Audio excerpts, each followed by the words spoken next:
Welcome to this episode of the Women in Coaching webinar series. We're delighted to have join us today Katharine DeLorenzo from Middlebury College. Katharine has been coaching there for 20 years at least and has got, as you can see from the background, huge success in developing winning and successful teams. So Katharine, fantastic. Thank you for joining us on this series, and well, great to have you here.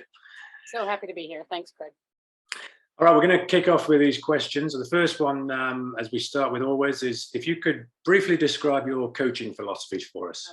I'd say my philosophy is to bring people together who have a strong sense and a desire to achieve something great. The way I would describe that something great can, in a nutshell, be first, a feeling of oneness. Second, skillful at one's craft. Third is knowledgeable about the content of the sport. An exciting atmosphere, one that has a really strong balance of fun and serious.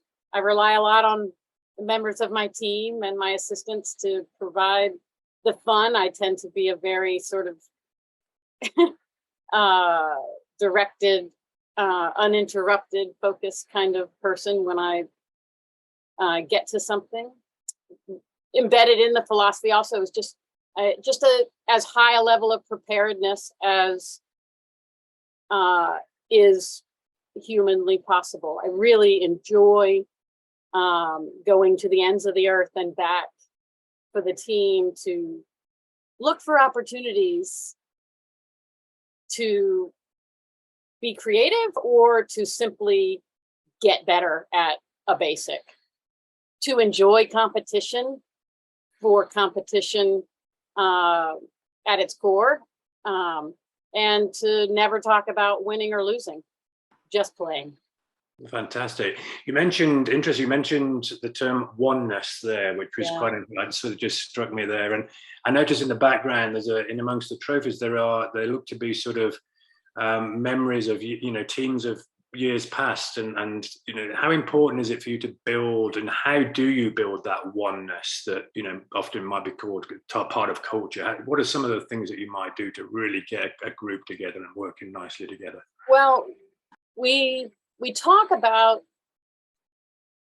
really, I feel strongly that everything we're doing is in order to build a feeling of oneness, whether it's in the DPC unit, building it toward a feeling of oneness so that the response to a slip left or a slip right gets a reaction, and an effective reaction from the whole group. I have found that when you really simplify your overarching goals and your philosophy and your concepts, those need to be the things that are the most enduring, that are always true. Yeah. For example, offensively, the Belgians do this so well, and this is stolen from them, but being the best copycat is part of being a really good coach, right? For sure. Fantastic.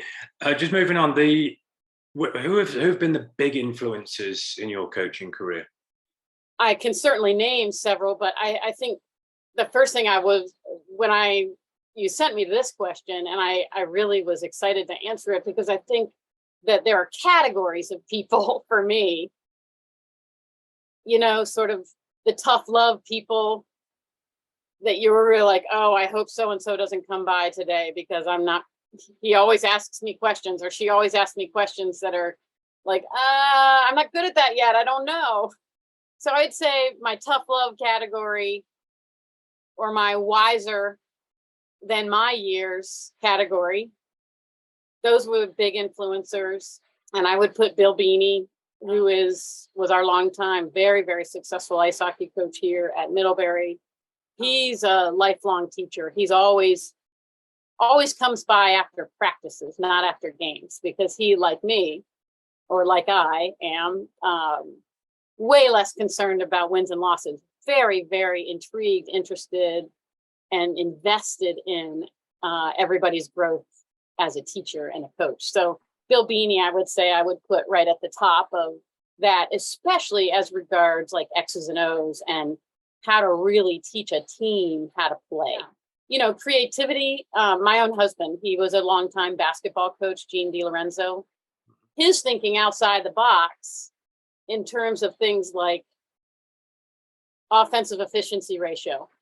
That's just true in sports. You're either efficient with your offensive possessions or you're not.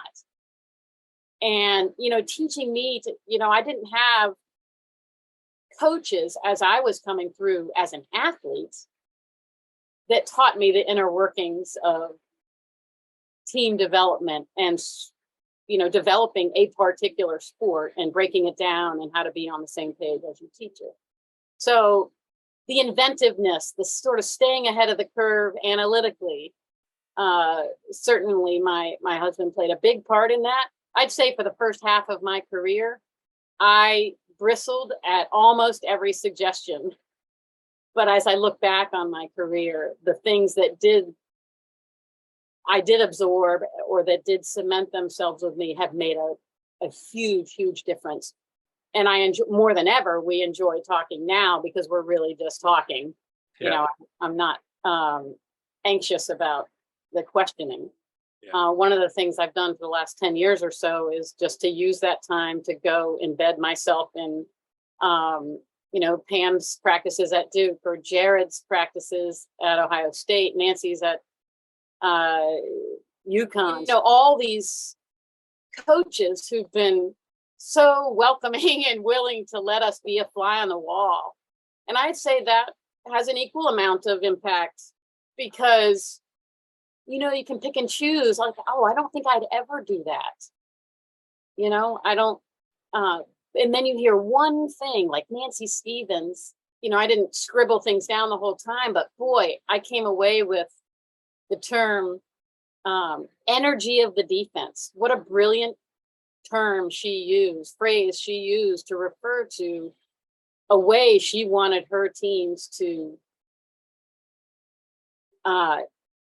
observe, be aware of, and make decisions based on the pressing of the other team.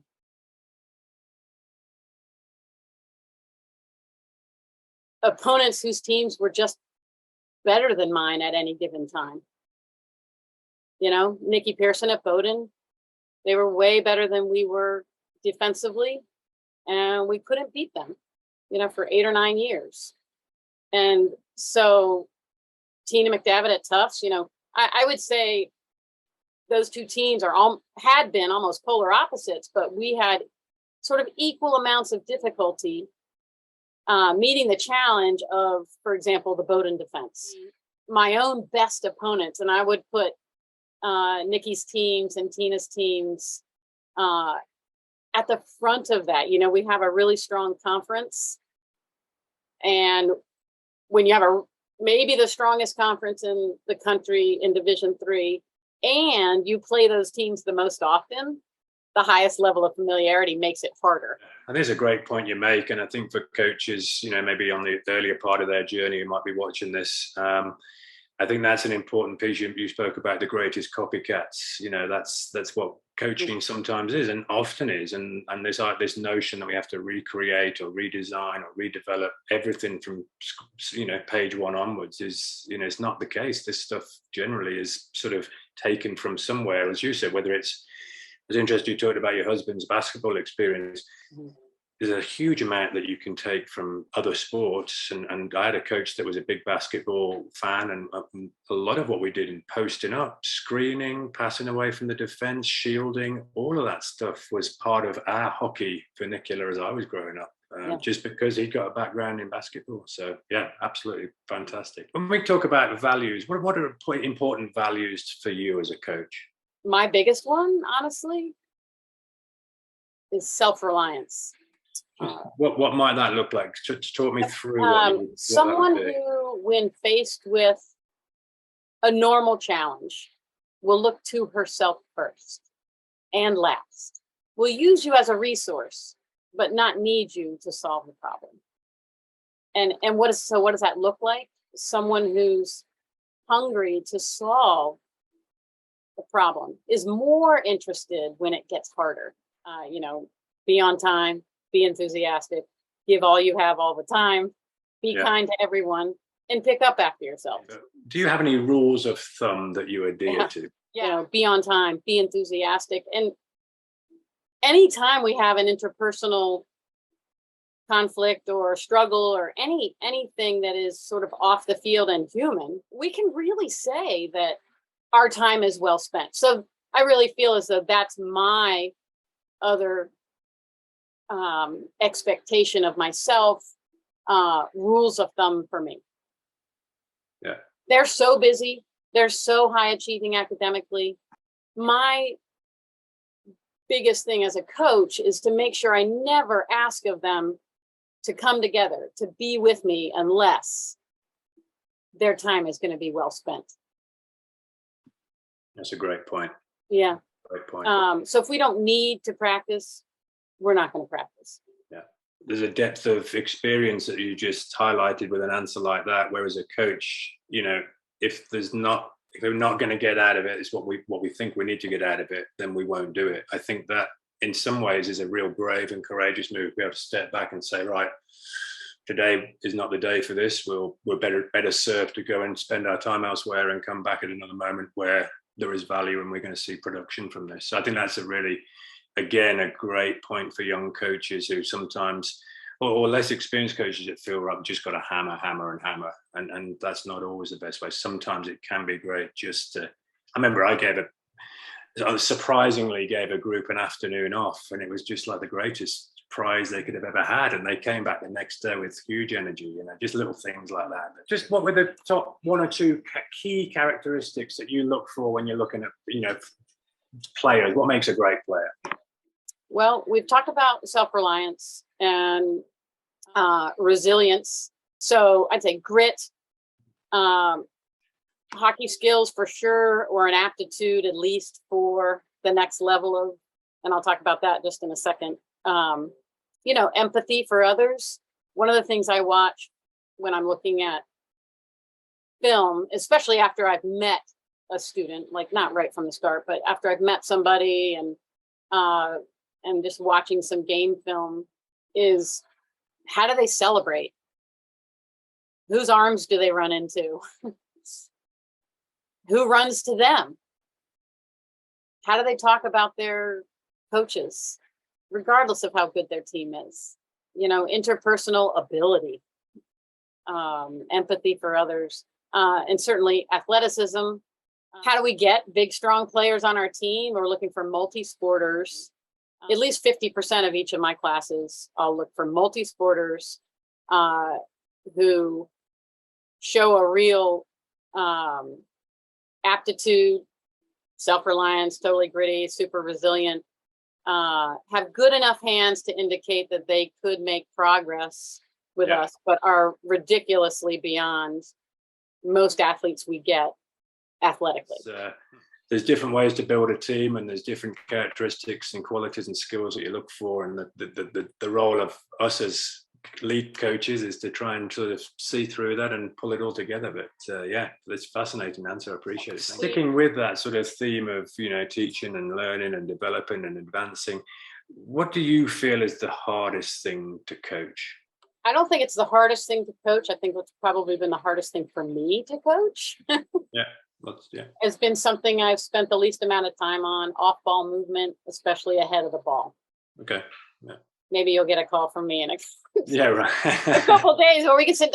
I feel like the hardest things to coach are the things you spend the least amount of time preparing for.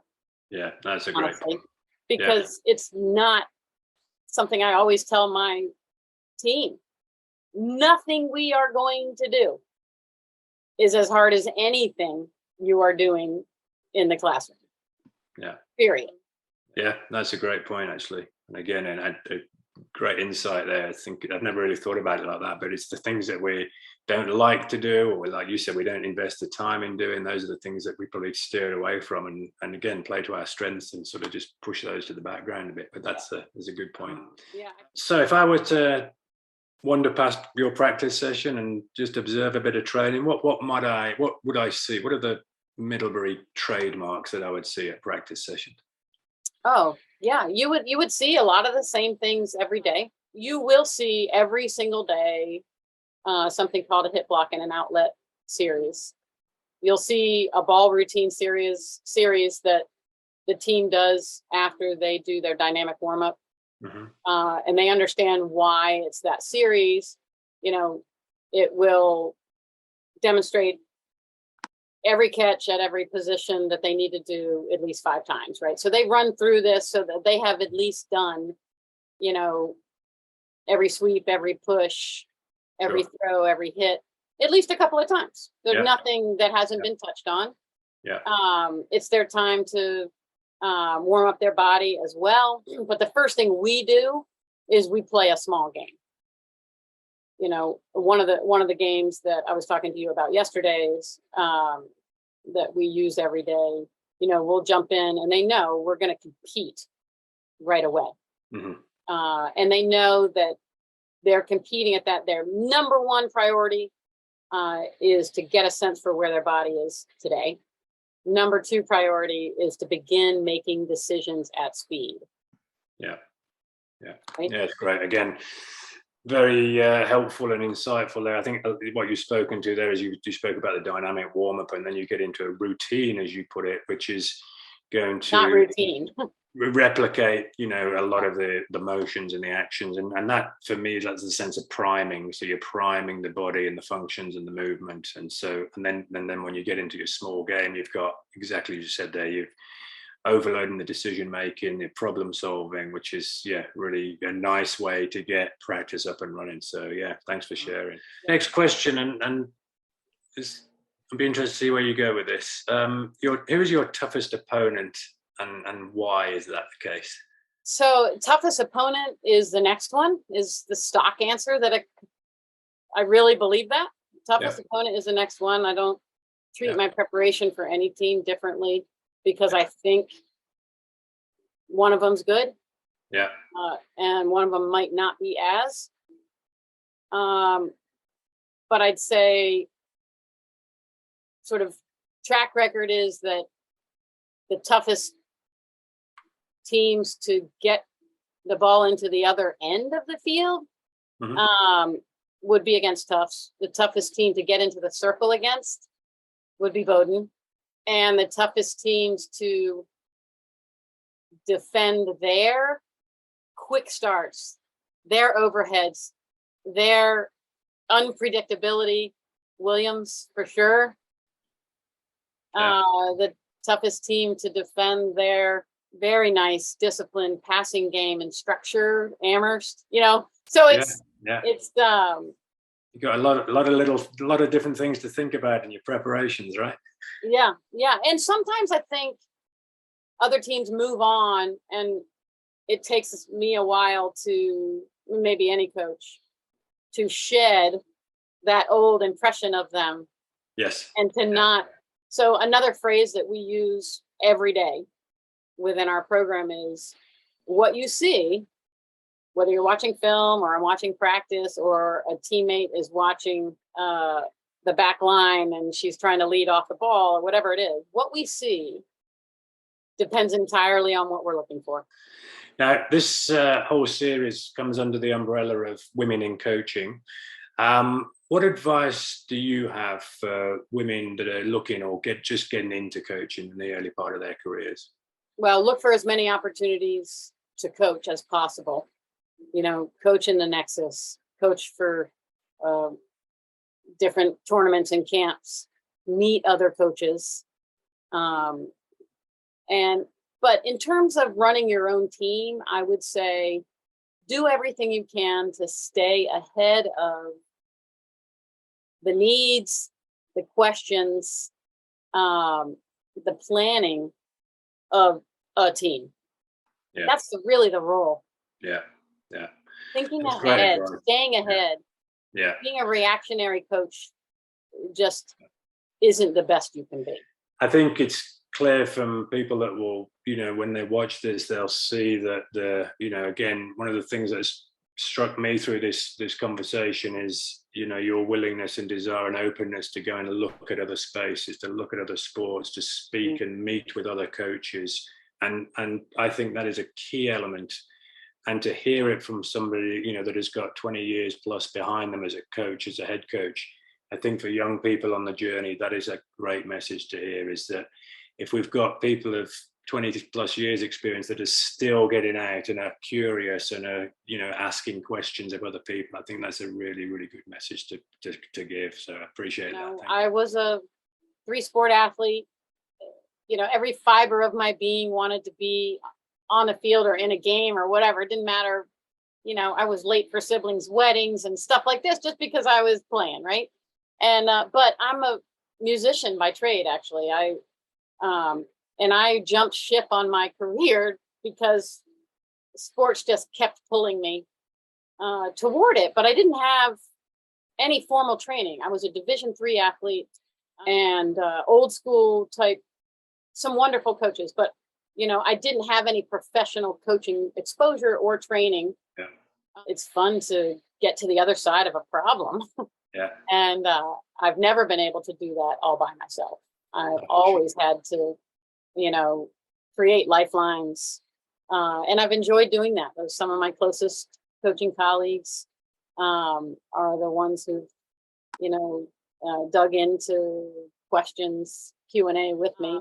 In my earlier years of coaching, I definitely fell victim to believing that a good practice was one that went just as I had planned it. What I have learned is, one, that I can plan a lot better. Some of those practice plans earlier on were ridiculous. Too long, too messy, too controlling, and didn't leave room for the players to actually play the way they needed to play to be at their best in a game, like making their own decisions based on some really good concepts instead of, here's what you do when the ball's here, here's what you do. So don't tell them what to do. Give them, teach them how to play by giving them concepts to really lean on in the toughest times on the field, and then watch how well they do that. Alrighty, you kind of sort of segued into the final piece here, which is you've just spoken about, you know, the skills and developing skills and games and you know, exercises that develop those turn skill to technique. What is your favorite drill or exercise or game, and would you be able to just share it with our viewers just now? So side by side 3v2. I'll just tell you the setup first so that when we talk about the purpose of it, it'll be more understandable. So as you see, the boundaries are the real boundaries, but only within the 25 or the 23 meter. The yellow line you see in the middle is the sideline for each of the offensive zones. So we've got a blue goal and a red goal. Red has 2 players plus a goalkeeper, so 3 defending the red goal. Blue has the same on the other side. So the red offensive zone is on the right side of the defensive circle. And you see the extra offensive players at the top for blue on the other side. So it's a 3-on-2 continuous. We play typically 4 periods of either 3, 4, or 5 minutes, depending on how much time we have. But we almost always will organize our small-sided games, Craig, on the same 4-period format of the game. So we get that. We're so accustomed to the quarter break, the halftime, the quarter break, and the end of the game as such a normal course of organization. So the 3v2 continuous, to start the game, we would send a ball into one of the defenders who would carry the ball across the line there. So anytime the active defense wins a ball in this game, they are carrying it across to attack the other side. They can also, instead of carrying it across, they could also immediately pass it across if that lane was available. 2 players from the top, 1 player from the defensive side, 3-on-2. plus a goalkeeper. So really a goalkeeper would call it 3-on-3. Blue defense wins the ball. They attack over the yellow line to their offensive side, and 2 players join from their offensive group atop the 25-yard line. They sort of like old school indoor. Anytime the ball goes out of bounds, it's a new ball for the opposite side up top. Yeah. Variations are just play the sideline ball. Typically, if we use a variation like go 4-on-3 or 5-on-4 or even 5-on-3 to create more backswing shooting, yeah, right, and more far post or second post scoring, we would usually then go to real sideline restarts.